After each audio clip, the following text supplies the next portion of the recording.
পশুদের গ্যাস ও অ্যাসিডিটি, আজকে সেই বিষয়টা আপনাদের সামনে তুলে ধরছি এবং তার চিকিৎসা ব্যবস্থা কিভাবে হয় সেই বিষয়টাও আপনাদের সামনে তুলে ধরছি। প্রিয় বন্ধুরা, আজকে চলে এসেছি একটা পশুর চিকিৎসা করতে। এই পশুটা দুদিন ধরে অ্যাসিডিটি এবং গ্যাস দুটোই হয়েছে, যার ফলে তার পেট ফেঁপে আছে, খাওয়া দাওয়া বন্ধ, পায়খানা পেচ্ছাবও করছে না। তো এমন অবস্থায় গৃহস্থ আমাকে ফোন করলো যে তাড়াতাড়ি আসো, পশুটা খুব অসুস্থ, খাচ্ছে না, তার বাচ্চাকেও দুধ দিচ্ছে না, দুধও কমে গেছে। 4 কেজি মতো দুধ দিত সকালবেলা, বিকালবেলা প্রায় 2 কেজি মতো দুধ দিত, 2 কেজি প্লাস। কিন্তু বর্তমানে সকালবেলা 500, বিকালবেলা প্রায় না বললেই চলে। তার বাচ্চাকেও দুধ দিচ্ছে না, বাচ্চাটাও অসুস্থ হয়ে যাচ্ছে, কিন্তু না খেতে পেলে কেউ দুর্বল হয়ে যাচ্ছে। তো যাই হোক, আমাকে চিকিৎসা করতে ডাকা হয়েছে। আমি কিভাবে চিকিৎসা করছি সেই বিষয়টা আপনাদের সামনে একদম সম্পূর্ণরূপে তুলে দিচ্ছি। বন্ধুরা, পশুকে কিন্তু অতিরিক্ত খাবার দেবেন না। অতিরিক্ত খাবার খাওয়ার ফলে কি হচ্ছে না, পশু কিন্তু অসুস্থ হয়ে পড়ছে, পশু নানাবিধ সমস্যা দেখা দিচ্ছে। গ্যাস হওয়ার ফলে কিন্তু নানা রোগের সমস্যা দেখা যায়। গ্যাস হলে কিন্তু নার্ভ দুর্বল হয়ে যায়, শরীরের সমস্ত অঙ্গ প্রত্যঙ্গ কিন্তু ধীরে ধীরে দুর্বল হয়ে পড়ে এবং পশু অবশ হয়ে যায়, ধীরে ধীরে খাওয়া দাওয়া বন্ধ হয়ে যায়, পায়খানা পেচ্ছাপ বন্ধ হয়ে যায়।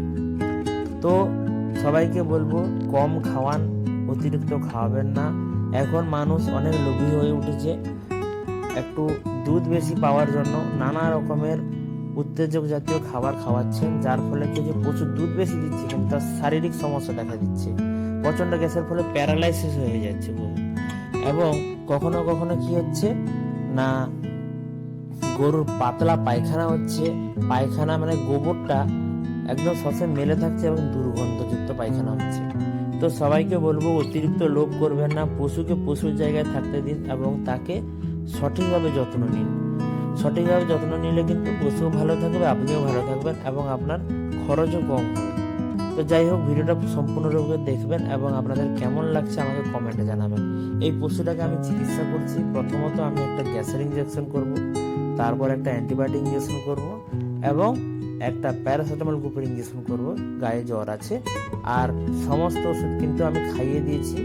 সেই ভিডিওটা আপনাদের সামনে দিতে পারলাম না, কেন অনেক সময় কি হয় না, পশুকে জোরে পূর্বে খাওয়াতে গেলে একটা সেই ভিজুয়াল ভায়োলেন্ট ইস্যুর একটা সমস্যা আছে। তো সমস্ত ভিডিওটা কিন্তু আপনাদের সামনে তুলে ধরতে পারছি না। ইঞ্জেকশন যে করলাম সেই ভিডিওটা আপনাদের সামনে দেখাচ্ছি কিভাবে ইঞ্জেকশন করলাম, দেখুন। এবং সবাইকে বলবো যে প্রত্যেক পশুর জীবনের মূল্য আছে, প্রত্যেক পশুকে সঠিক সময়ে চিকিৎসা করাবেন, একজন প্রাণী চিকিৎসক ডেকে চিকিৎসা করাবেন, নিজেরা চিকিৎসা করবেন না। সবাইকে বলবো পশুর সঠিক যত্ন নেবেন। ভালো থাকুন, সুস্থ থাকুন, দেখা হচ্ছে পরের ভিডিওতে।